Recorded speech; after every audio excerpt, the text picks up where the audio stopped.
Hi guys, Happy New Year. This is Kevin Lin here.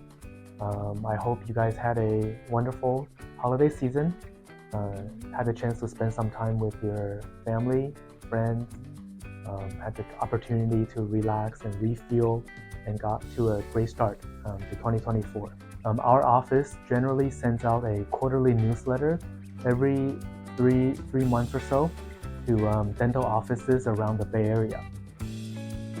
So for this session, I'll be talking about our January 2024 edition of the newsletter case. The implant's already integrated on the upper, and then he has lower implant bridges in the mouth already, 2 3-unit bridges in the posterior, and a 4-unit bridge in the anterior.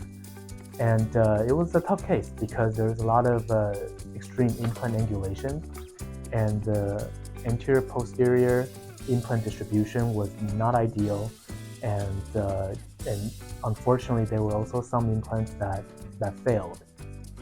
So what I did with Mr. Liu with the first clinical visit was just to focus on deconstructing the bridges on the lower, so I had access to all the implant fixtures. Once that happened, then I did fixture level implant impressions both on the upper arch and lower arch.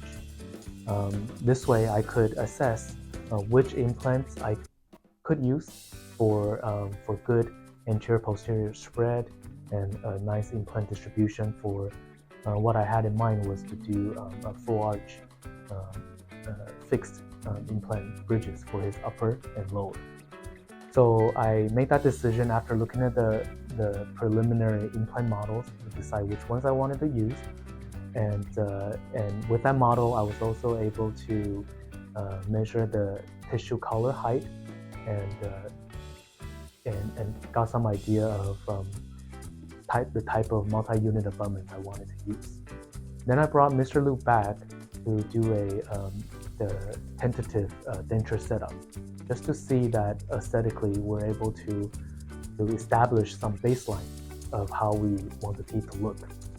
To work out the design of the bridge, I basically asked a technician to make this in PMMA provisional material and had him try it at home for a few months. And during the process, we had to do quite a bit of adjustment to make sure that he's comfortable with his neuromuscular movement, tongue posture, cheek movement, and all that. And we actually had to do two. We had to do two sets of provisional just to make sure things are okay, and to the way that he could accept both functionally and aesthetically. Then that information then is converted to the fabrication of the final zirconia. This was a challenging case, but he was happy with the result, and I continued to see him for checkup and maintenance. And I also had the chance to treat his wife, and he had no grudge. He held no grudge against the referring doctor who initially referred him to me. They're still on good terms, and then it was a pleasure to work with him and with the doctor. So I hope you enjoy what I have presented here. And of course, if you have any questions, feel free to reach out to us in the office, or give me a text by phone, or shoot me an email. And I look forward to seeing you in person or at any of the study club or social events.